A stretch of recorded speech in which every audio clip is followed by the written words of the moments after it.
Sejak tahun 2017 lalu, pemerintah Kota Banjarmasin telah memberikan perhatian serius terhadap pemenuhan sertifikasi halal gasan pelaku IKM pangan. Upaya ini dilakukan melalui berbagai cara nangkaya sosialisasi, edukasi, literasi, hingga fasilitasi langsung.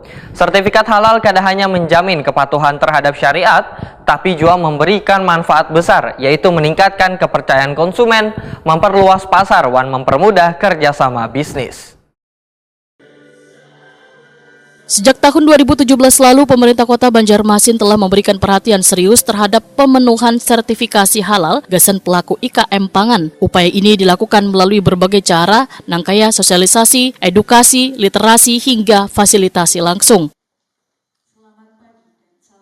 Kegiatan sosialisasi sertifikasi halal bagi IKM pangan Banjarmasin merupakan bagian dari misi ketiga pemerintah kota dalam penguatan ekosistem ekonomi berdaya saing wan keadilan untuk meningkatkan daya saing IKM sebagai prioritas strategis. Demikian disampaikan Sekretaris Daerah Banjarmasin Ihsan Budiman dalam sambutannya di kegiatan sosialisasi sertifikasi halal bagi IKM pangan Banjarmasin di Aula Kayu Baimbai Balai Kota Banjarmasin, Jalan R.E. Martadinata, Banjarmasin Tengah, Baisukan, Selasa 10 Juni 2025.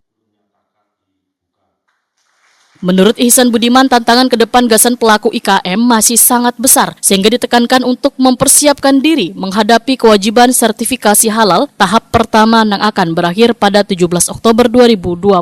Namun pelaku usaha mikro wan kecil masih diberikan kelonggaran waktu hingga Oktober 2026. Berdaya saing dan berkeadilan yang mengarah kepada sasaran strategis meningkatnya daya saing industri kecil dan menengah IKM di Kota Banjarmasin. Hadirin yang ulun hormati, sejak tahun 2017 seperti yang disampaikan oleh Bapak Sekretaris Dinas tadi, pemerintah Kota Banjarmasin melalui Dinas Perdagangan dan Perindustrian telah memberikan perhatian serius. Sekretaris Dinas Perdagangan dan Perindustrian Banjarmasin, Nur Syahdi, menyatakan sertifikat halal kada hanya menjamin kepatuhan terhadap syariat, tetapi juga memberikan manfaat besar, yaitu meningkatkan kepercayaan konsumen, memperluas pasar, dan mempermudah kerja sama bisnis. Program kegiatan dan subkegiatan di bidang perindustrian pada tahun 2025.